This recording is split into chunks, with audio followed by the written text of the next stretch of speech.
looking at doing better and accountability, as you have said, across the African continent, great strides have been achieved in the operationalizing of the African Continental Free Trade Area, but the momentum seems to be declining, especially looking around the pending negotiations on critical rules of origin and tariff schedules to facilitate a commercially meaningful trade. Do we need a political intervention to overcome these hurdles? We need political will almost in everything that we have to do. The fact that we put the CFTA in place, for example, required political will, and political will not of just one country or two, but all of us on our continent. And the numbers so far are good in terms of those who came forward and said this is the right thing we should do. And when you look at those who signed, those who ratified, the countries, almost all of them, were in some cases were at 47 or 44, 47, those who ratified. Then we have others who signed, above 50 of the countries on the continent. So that's a good step. Of course, it gets harder going to the final steps of realization of really having the CFTA that works for everybody. There are still there's the legacy problems. People get lost in some things they think are important for them, even with some misinterpretation of what all that means. Sometimes people say, no, don't touch this, it has to do with the sovereignty, but in the end, if you don't do it, your sovereignty is just a name. Sovereignty should entail freedoms for people to work within and across countries. And that's what delivers actually sovereignty better to anyone, to any country. So sometimes they just have mixed approaches and the definitions of what they should be doing, and miss the point of doing what needs to be done. So political will is absolutely going to be important always, because that's what will allow, for example, freedom of movement of people, of goods, because you always find people can't easily cross borders, either to neighboring countries or countries beyond, because there are all kinds of, restrictions, whether there are visas or different questions being raised or distorted sort of competition. It's like, things should not cross our border from country X and country Y, because when they come here, our people, they think their businesses will be either interfered with or the business people will lose. Or people fail to grasp the big picture that is entailed here, that after all, if I can cross, if you can have people cross borders with what they produce, the others do the same, and they benefit more. Having such a big market as there is in CFTA is an asset. It's not a liability at all. It's a huge, huge asset that Africa has. If Africans can trade with each other, can invest in and with each other.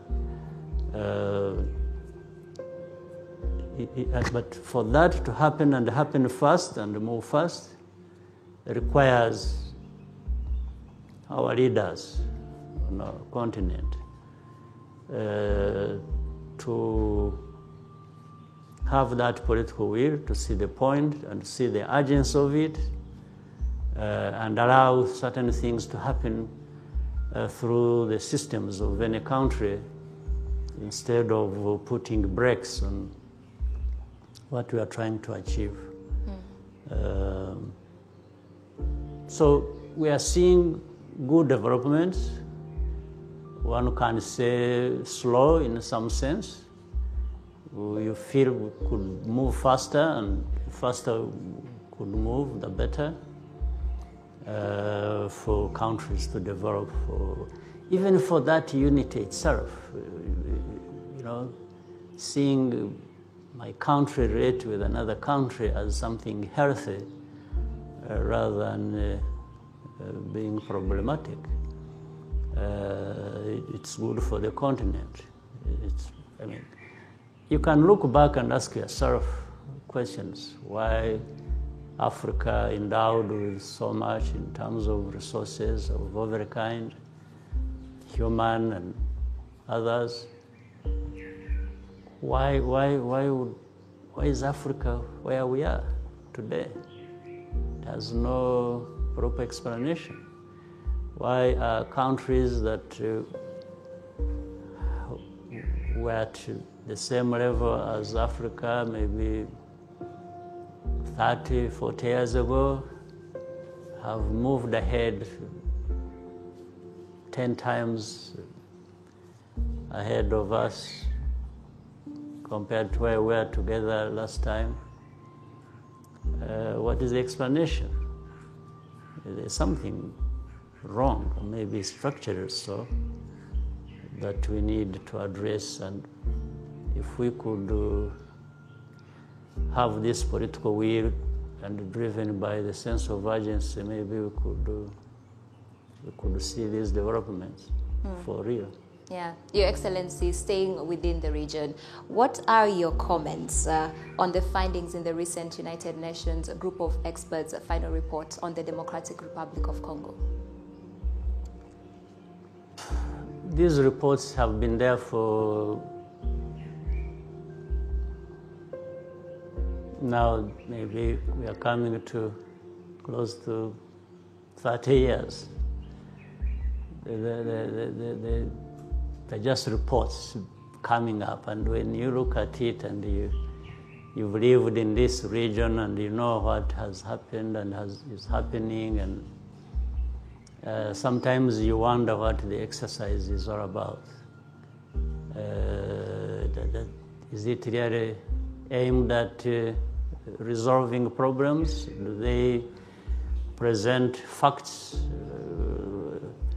of the situation to help people do the right thing to resolve the problems obtaining and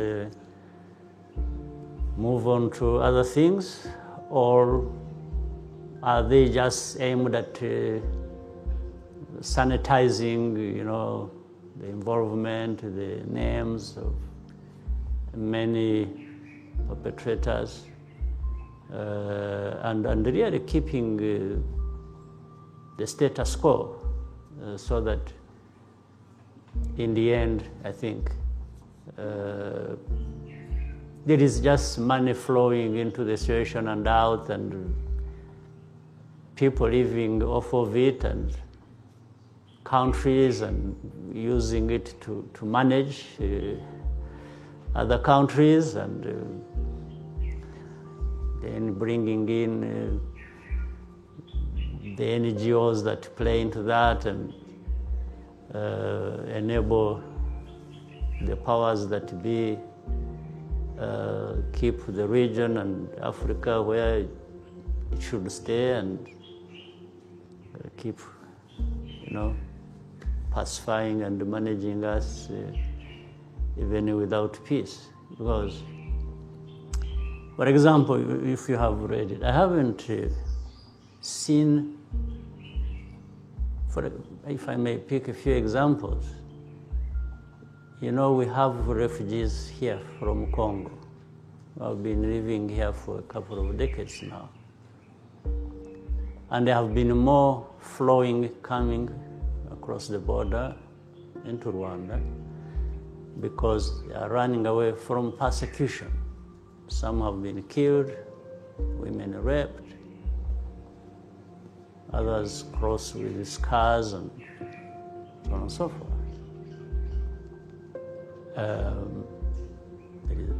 There has been hate speech, there has been all kinds of things relating to the turbulent history of Rwanda or the region.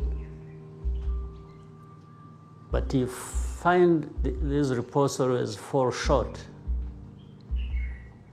of addressing even the understanding of this problem, later on providing possible solutions for those problems. Now, that's one. The other is actually complete distortion sometimes they create. Because if you look at, again, the report,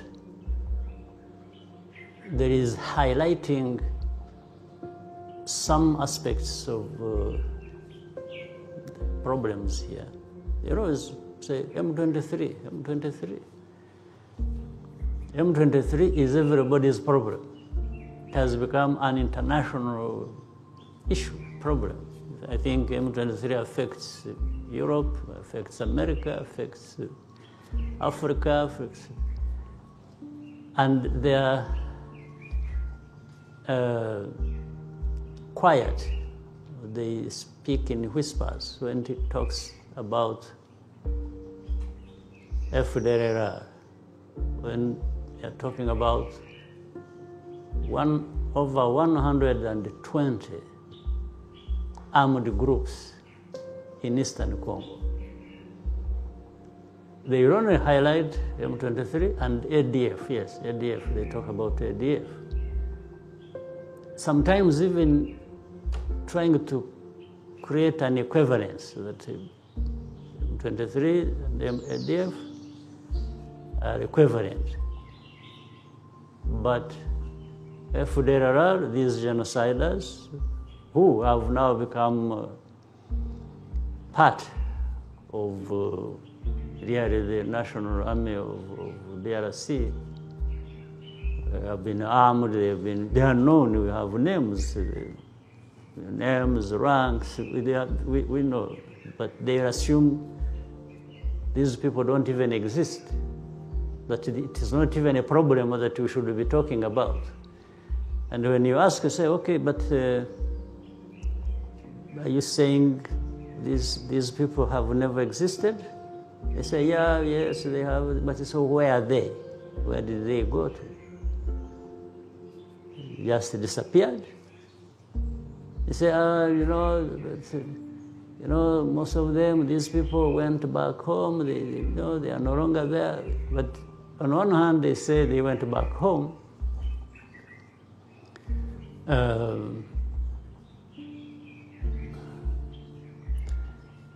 On the other hand, they are not talking about those who have stayed and are actually causing problems. They've been causing problems to Rwanda. Like, you know, the case from 2019.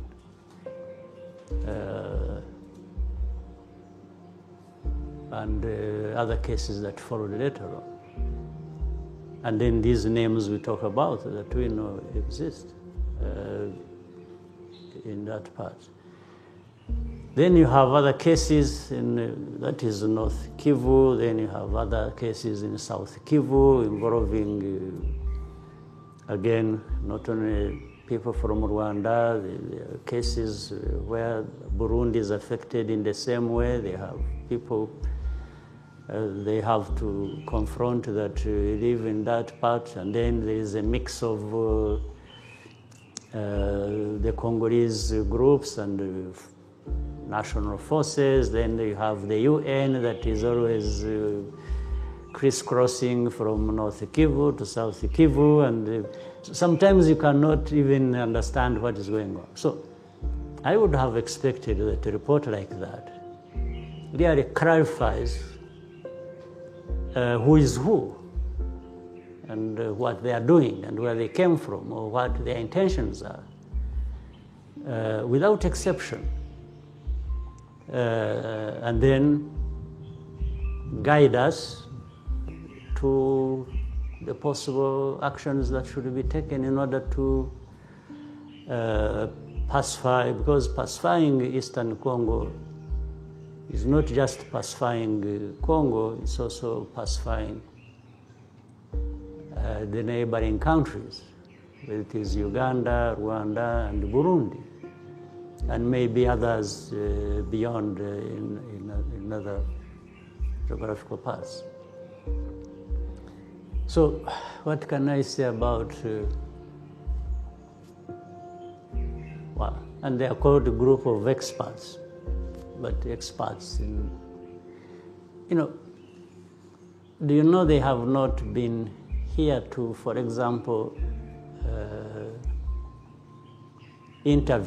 talk to people who have actually been fleeing from Congo to Rwanda, and maybe to Uganda or some other places, but mainly here is what I'm more conversant about. They've never done that. Why? Why do you think an expert is supposed to be taken seriously, and therefore the report they write would not have done that? It shows something, maybe akin to bias of some sort. And how do you address a problem like this?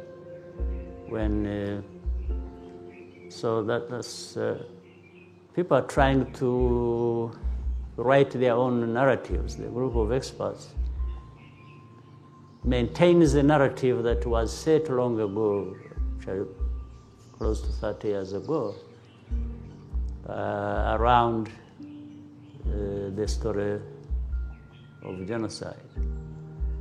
But they want genocide to be seen more in their own view than in the reality of what happened here. That's what I was referring to when I was talking of sanitization of certain parties and their involvement. It's a narrative that goes on for a long time. The victim, in the end, turns into a perpetrator. So Rwanda, which, if you look at history, which you talked about earlier, where we have come from, we must be made to carry the name of being some kind of perpetrator or responsible for the chaos in the region, and even in Eastern Congo or in Congo. Then they bring up issues about, mineral exploitation, that we are there for minerals. It's no longer an issue of FDLR, it's M23, it's no longer for their national rights in Congo. It's about being proxies for Rwanda to achieve exploitation of minerals, or achieve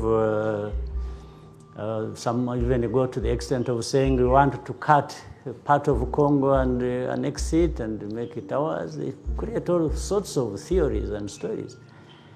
So even if the report, the group of experts does not say that, but it provides the ground on which people can grow these seeds of confusion and division, and so we in our case we really have to always be careful, as we have been and continue to be, so that we don't get lost into this mess and forget our priorities, which is to keep Rwanda and Rwandans and those who live here, wherever they come from, secure, irrespective of the rumblings that go on around us. Excellency, we're now going to get some questions from the media. We're going to start with the Reuters. They are asking, what is the biggest challenge that Rwanda has faced in the 29 years since its liberation, and what has been the lessons learned? Well, understandably, bringing the country back together and making people understand their history, the challenges they face, and how to overcome those challenges together was probably the most difficult part of this journey we have traveled in the last 30 years. Alongside that, I think we were talking about this earlier, people have to live. They have to have a standard of living that is worth living, and the people have to deliver that mainly to themselves, much as the government and institutions have a big role to play as an enabler and as being able to create the environment that will facilitate that. That is there on one hand. And that has to happen in a stable environment. The country has to be at peace with itself. It has to have security. And then that allows the development of all kinds to take place. The investments, the business environment, so that every citizen feels they can do something for themselves. And that environment allows them the possibility to do that. So these are, in general terms, the kinds of challenges we face when you have to go into details of how to deliver all that I have just talked about. The second part of the question was lessons that have been learned.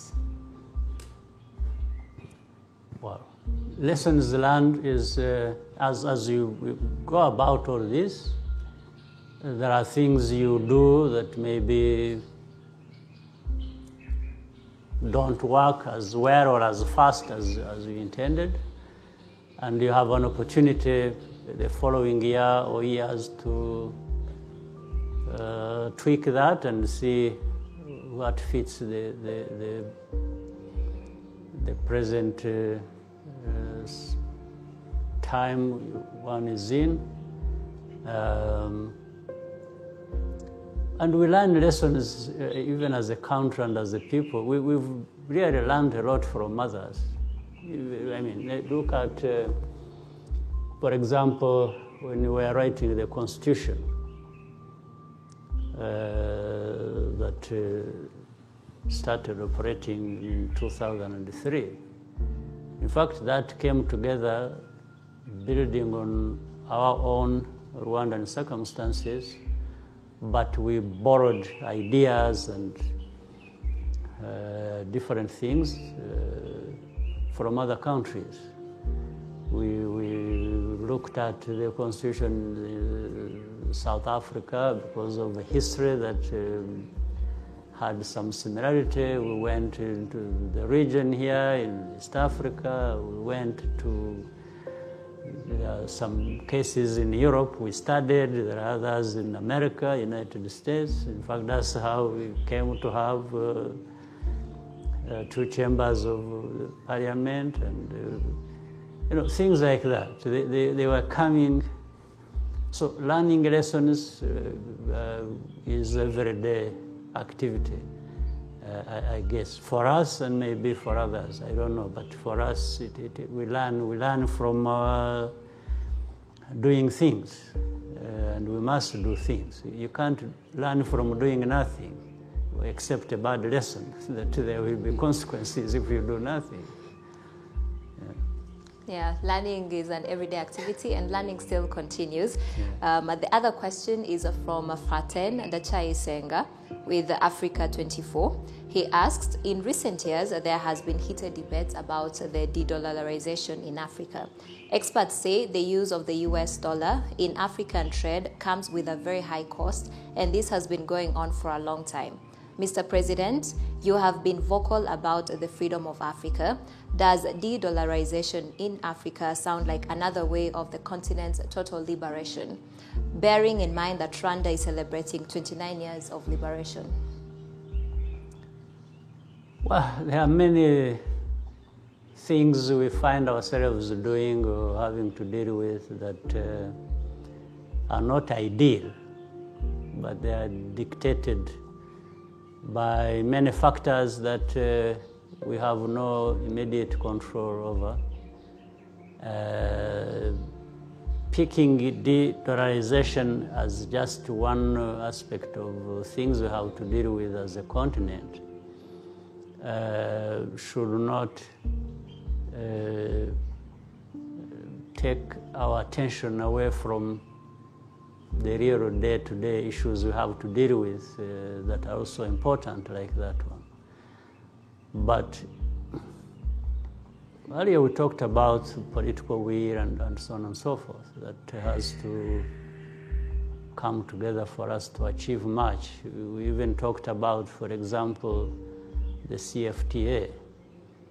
If we have the CFTA working, and if we have, for example, regional integration working very well for us, and which will depend on a lot of political will, then you can start really talking about what currency you use, what means of trade do you, but just picking it from, outside these issues and just talk about that. My worry is you don't end up in a good place. You just get things even more confused than before. But that is something that people can think about, and my point is there are so many things to do, so many important things we must be thinking of doing, but it must be integrated with other things that we have to do, that will even give it a chance for it to survive beyond the debate. But if we want the debate for the sake of it, we can have a good debate about it. But is it what people are looking for? I think they want tangible results. But I'm saying to achieve the final goal of de-dollarization, there are other things that back it up that we shouldn't forget to do, including making integration work, making free trade and free movement of people, goods and services, work. That's when really that you have a chance of. So I'm talking about there are steps, but having a debate at the other end, and you really want to move fast with it, and there are things that are going to put brakes on what you are doing. Maybe, but it's a debate worthwhile having, but not forgetting what needs to be done.